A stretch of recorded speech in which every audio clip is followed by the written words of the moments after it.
नमस्कार, सुस्वागतम, वेलकम, अभिनंदन। जरूर जानिए रावण के जन्म की ये रोचक कहानी। दोस्तों, रामचरितमानस में गोस्वामी तुलसीदास लिखते हैं कि रावण इतना शक्तिशाली था कि उसने बहुत से देवताओं को बंदी बना के अपने दरबार में रखा था और ये सभी हाथ जोड़कर खड़े रहते थे।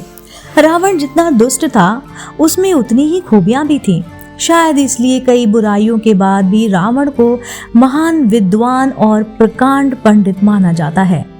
रावण का इरादा था कि वो संसार से भगवान की पूजा की परंपरा को ही समाप्त कर दे ताकि फिर दुनिया में सिर्फ और सिर्फ उसकी पूजा हो सके। रावण जब भी युद्ध करने निकलता तो खुद बहुत आगे चलता था और बाकी सेना पीछे होती थी। उसने कई युद्ध तो अकेले ही जीत लिए थे। रावण ने यमपुरी जाकर यमराज को भी युद्ध में हरा दिया था और नरक की सजा भुगत रही जीवात्मा को मुक्त कराकर अपनी सेना में शामिल कर लिया था। आइए जानते हैं रावण और उसके पिता नाना और पूर्वजों की कहानी।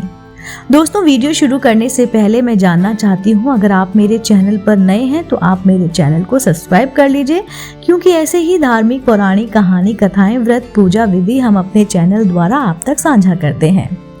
चलिए शुरू करते हैं। सुकेश के माल्यवान, सुमाली और माली नामक 3 राक्षस हुए।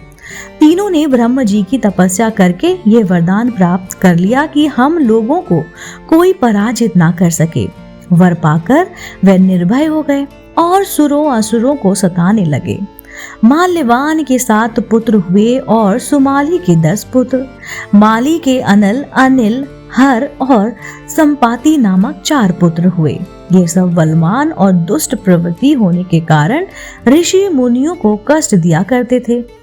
उनके कष्टों से दुखी होकर ऋषि मुनिगण जब भगवान विष्णु की शरण में गए तो उन्होंने आश्वासन दिया कि हे ऋषियों, मैं इस दुष्टों का अवश्य ही नाश करूंगा।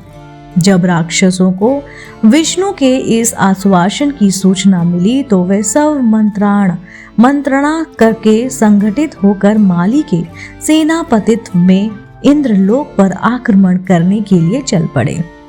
समाचार पाकर भगवान विष्णु ने अपने शस्त्र संभाले और राक्षसों का संहार करने लगे। सेनापति माली सहित बहुत से राक्षस मारे गए और शेष लंका की ओर भाग गए। जब भागते हुए राक्षसों का भी नारायण संहार करने लगे तो माल्यवान क्रुद्ध होकर युद्ध भूमि से लौट पड़े। भगवान विष्णु ने और उनके हाथों के अंत में भी वह काल का ग्रास बना।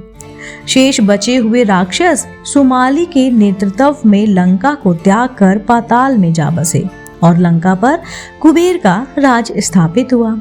राक्षसों के विनाश से दुखी होकर सुमाली ने अपनी पुत्री केकई से कहा कि पुत्री, राक्षस वंश के कल्याण के लिए मैं चाहता हूँ कि तुम परम पराक्रमी महर्षि विश्वा के पास जाकर उनसे पुत्र प्राप्त करो। वही पुत्र हम राक्षसों की देवताओं से रक्षा कर सकता है। पिता की आज्ञा पाकर केकई विश्वा के पास गई। उस समय भयंकर आंधी चल रही थी। आकाश में मेघ गरज रहे थे। केकई का अभिप्राय जानकर विश्वा ने कहा कि भद्रे, तुम इस कुबेला में आई हो, मैं तुम्हारी इच्छा तो पूरी कर दूंगा, परंतु तुमसे तुम्हारी संतान दुष्ट स्वभाव वाली और क्रूर कर्मा होगी। मुनि की बात सुनकर केकई उनके चरणों में गिर पड़ी और बोली कि भगवान, आप ब्रह्मवादी महात्मा हैं। आपसे मैं ऐसी दुराचार संतान पाने की आशा नहीं करती हूँ, अतः आप मुझ पर कृपा करें। केकई के वचन सुनकर मुनि विश्वा ने कहा कि अच्छा, तो तुम्हारे सबसे छोटा पुत्र सदाचार और धर्मात्मा होगा।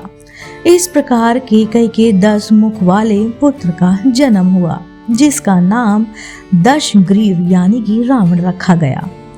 उसके पश्चात कुंभकर्ण, शूर्पणखा और विभीषण के जन्म हुए। दशग्रीव और कुंभकर्ण अत्यंत दुष्ट थे, किंतु विभीषण धर्मात्मा प्रवृत्ति का था।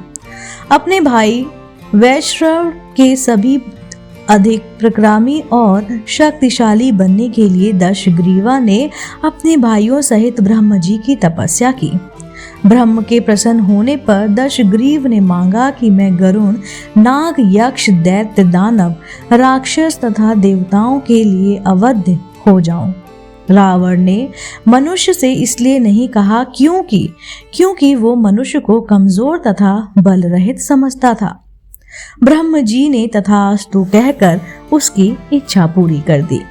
विभीषण ने धर्म में अवचल मति का और चूंकि कुंभकर्ण की इच्छा इंद्रलोक को पाने की थी, इस वजह से भयभीत इंद्र से मां सरस्वती को कहा कि जब कुंभकर्ण वरदान मांग रहा हो तब आप ध्यान विचलित करना और सरस्वती की मायावंश कुंभकर्ण इंद्र की जगह निंद्रा बोला, जिससे वह 6 माह सोता था और 6 माह जागता था। दोस्तों, उम्मीद करती हूँ आपको ज़रूर ये कहानी पसंद आई होगी। रावण के जन्म की रोचक कहानी कि रावण का जन्म कैसे हुआ, किस तरह से हुआ। अगर आप ऐसे ही धार्मिक पौराणिक कहानी कथाएं सुनना पसंद करते हैं तो आप मेरे चैनल को तुरंत ही सब्सक्राइब कर लीजिए। मैं फिर से उपस्थित होती हूँ, तब तक के लिए ओम नमः शिवाय।